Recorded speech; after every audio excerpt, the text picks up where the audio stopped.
नमस्कार विद्यार्थी मित्रांनो, आपण इयत्ता 4थीच्या स्कॉलरशिप परीक्षेचा गणित विषय अभ्यासत आहोत. त्याच्यामध्ये आपण बेरीज व वजाबाकीवरची शाब्दिक उदाहरणे अभ्यासत आहोत. त्याच्यामध्ये 1 ते 5 उदाहरणे आपण मागच्या व्हिडिओमध्ये पाहिलेले आहेत. आता 6वा प्रश्न पाहूयात. बघा, सरिता ताईंच्या कुटुंबाचे एकूण मासिक उत्पन्न 25,000 आहे. त्यातून त्यांनी पुढील प्रमाणे खर्च केले. वाण सामानासाठी 4,225 रुपये, मुलांची फी 3,500 रुपये, वीज, टेलिफोन, गॅस बिल 6,000 आणि औषधासाठी 1,950 रुपये. त्यांच्याजवळ किती रुपये शिल्लक राहिले? आपल्याला जर शिल्लक रक्कम काढायची असेल तर एकूण त्यांचे मासिक उत्पन्नातून खर्च केलेले उत्पन्न वजाबाकी करावं लागेल. आता एकूण खर्च किती झाला त्यांचा पहा. एकूण खर्च 4,225, 3,500, गॅस बिलासाठी 6,000 आणि औषधांसाठी 1,950 रुपये. आता एकूण खर्च काढूयात. 5. एकूण खर्च काढण्यासाठी आपल्याला बेरीज करावी लागेल सर्वांची. 5 आणि 2 7, 9 आणि 5 14, 14 आणि 2 16, 1 7, 13, 14, 15, 15,675 रुपये एकूण खर्च झाला आहे आणि त्याचे उत्पन्न किती आहे? 25,000 रुपये. 25,000 मधून त्यांचा जर खर्च काढला तर आपल्याला शिल्लक रक्कम मिळेल.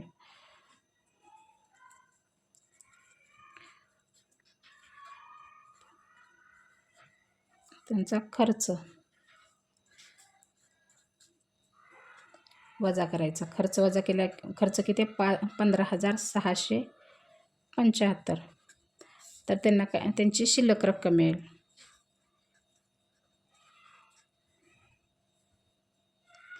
आता शून्यातून 5 जात नाही, हातचा घ्यायचा.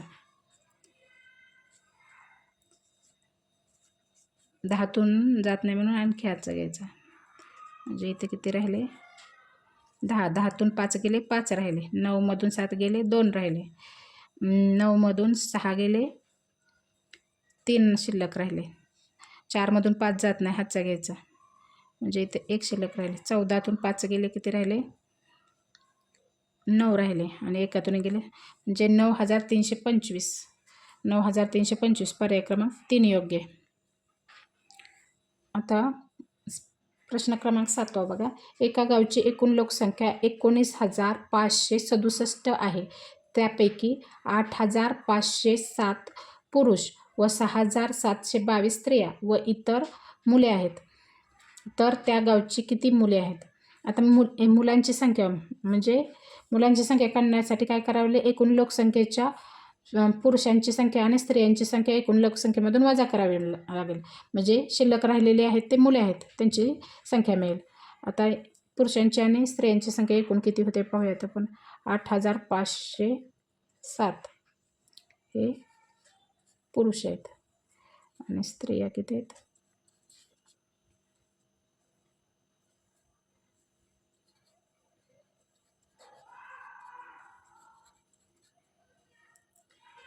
6,722. 7 आणि 5 12, 1. 9 आणि 6 15, म्हणजे 15,229. एकूण स्त्री आणि पुरुषांची मिळून संख्या 15,229 आहे. ही संख्या आपण एकूण लोकसंख्येतून वजा करावी लागेल. एकूण लोकसंख्या किती? 19,567. याच्यातून 15,229 वजा केल्यावर आपल्याला शिल्लक राहिलेली म्हणजे मुलांची संख्या मिळेल.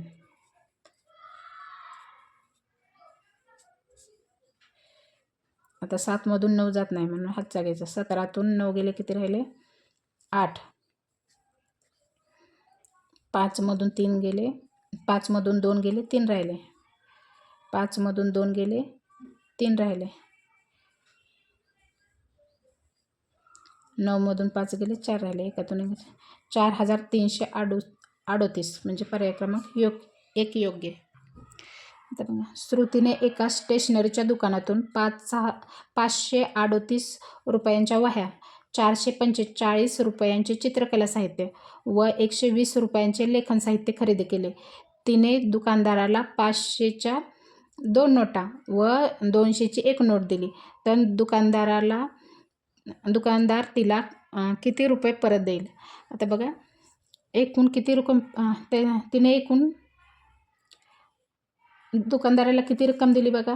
500च्या 2 नोटा म्हणजे 1000 रुपये आणि 200ची 1 नोट म्हणजे 1200 रुपये. 1200 रुपये तिने एकूण दुकानदाराला दिले आणि तिने खर्च किती केला?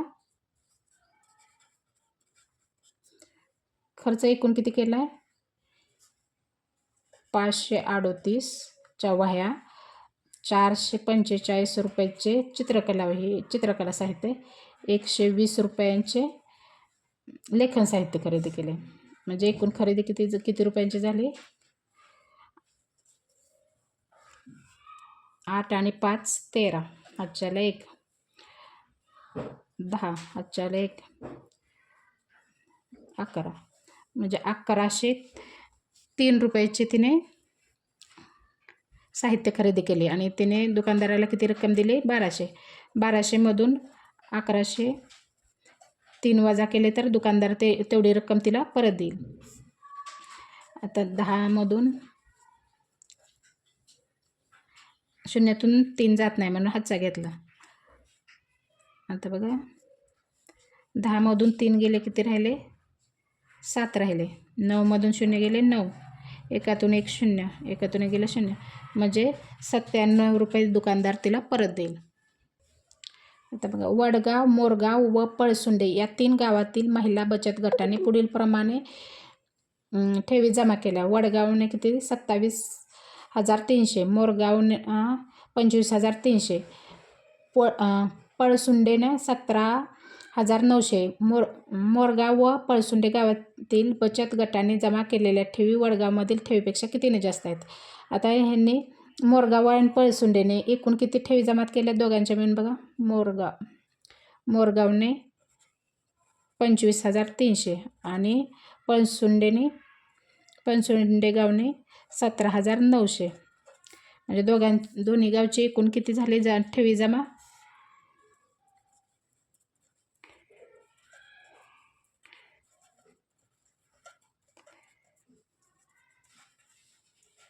एकूण बघा 0 0, एकूण काढायचं आहे म्हणजे बेरीज करायची. 9 आणि 3 12, हातच्याला 1, 7 आणि 5 12 आणि 1 13, हातच्याला 1, 2 आणि 1 3 आणि 1 4, 43,200 रुपये दोन्ही गावचे आहेत. हे गावची जमा ठरली वडगावच्या ठेवीपेक्षा कितीने जास्त आहे? वडगावची कितीने जास्त आहे हे काढण्यासाठी काय करावं? आपल्याला वजाबाकी करावी लागेल. 27,300 हे कशातून वजा करायचे? हे कुठले? वडगावचे. हे वडगावच्या ठेवीपेक्षा ही रक्कम कितीने जास्त आहे ते काढण्यासाठी आपल्याला काय करावे लागेल? वजाबाकी करावी. 43,200 वजा वडगावची रक्कम 27,300. 2मधून 3 जात नाही. 12तून 3 गेले किती राहिले? 9. इथून हातचा घेतला आहे आपण इकडे, त्यामुळे इथे 2 राहिले शिल्लक. 2मधून 7 जात नाही म्हणून आणखी हातचा घ्यायचा. इकडे 3 शिल्लक राहिले. 12तून 7 गेले किती राहिले? 5 शिल्लक राहिले. 3तून 2 गेले 1, 15,900, म्हणजे पर्याय क्रमांक 2 योग्य आहे.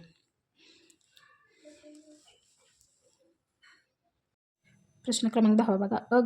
गावाची लोकसंख्या ब गावच्या लोकसंख्येपेक्षा 15,000ने कमी आहे. क गावची लोकसंख्या ब गावापेक्षा 8,375ने जास्त आहे. क गावची लोकसंख्या 87,390 असल्यास अ व ब गावची लोकसंख्या अनुक्रमे किती? आता आपल्याला बघा, क गावची लोकसंख्या दिलेली आहे. क गावची लोकसंख्या किती आहे? 87,390 आणि ब गावच्या लोकसंख्येपेक्षा कितीने जास्त आहे? 8,375ने जास्त आहे. त्यामुळे ब गावची लोकसंख्या काढण्यासाठी आपल्याला काय करावं लागेल? क गावच्या लोकसंख्येमधून हे 8,375 वजा करावे लागतील, म्हणजे आपल्याला ब गावची लोकसंख्या मिळेल. आता बघा, क गावची लोकसंख्या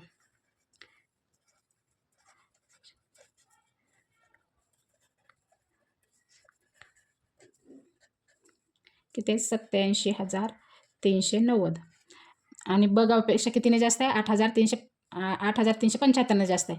म्हणजे त्यातून 8,375 वजा केले तर आपल्याला काय मिळेल? ब गावची लोकसंख्या मिळेल. ब आणि अ गावची लोकसंख्या काढली तरच आपल्याला अ आणि ब गावची एकूण अनुक्रमे लोकसंख्या मिळेल. त्यामुळे पहिल्यांदा ब गावची लोकसंख्या काढून गेली.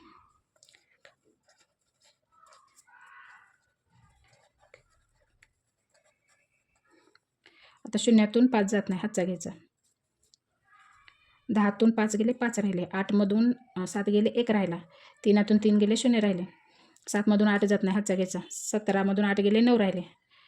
आणि इकडं हातचा घेतल्यामुळे इथे किती राहिले? 7. म्हणजे 79,015 ही ब गावची लोकसंख्या झाली. आता अ गावची लोकसंख्या ब गावच्या लोकसंख्येपेक्षा 15,000ने कमी आहे. म्हणजे आपल्याला अ गावची लोकसंख्या काढायची असेल तर काय करावी लागेल? आपल्याला ब गावच्या लोकसंख्येमधून 15,000 कमी करावे लागतील. आता बघा अ गावची लोकसंख्या.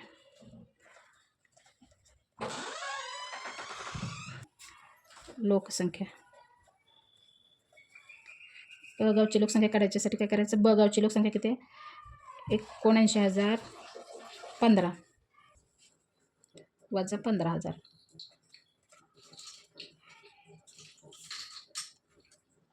1मधून 0 गेले, 0तून 0 गेले, 1 राहिले. 9मधून 5 गेले, किती राहिले? 4 राहिले. आणि 7मधून 1 गेले, किती राहिले? 6 राहिले. 64,015 ही कुठली लोकसंख्या झाली? अ गावची लोकसंख्या झाली. आपल्याला काय विचारले? अ आणि ब गावची.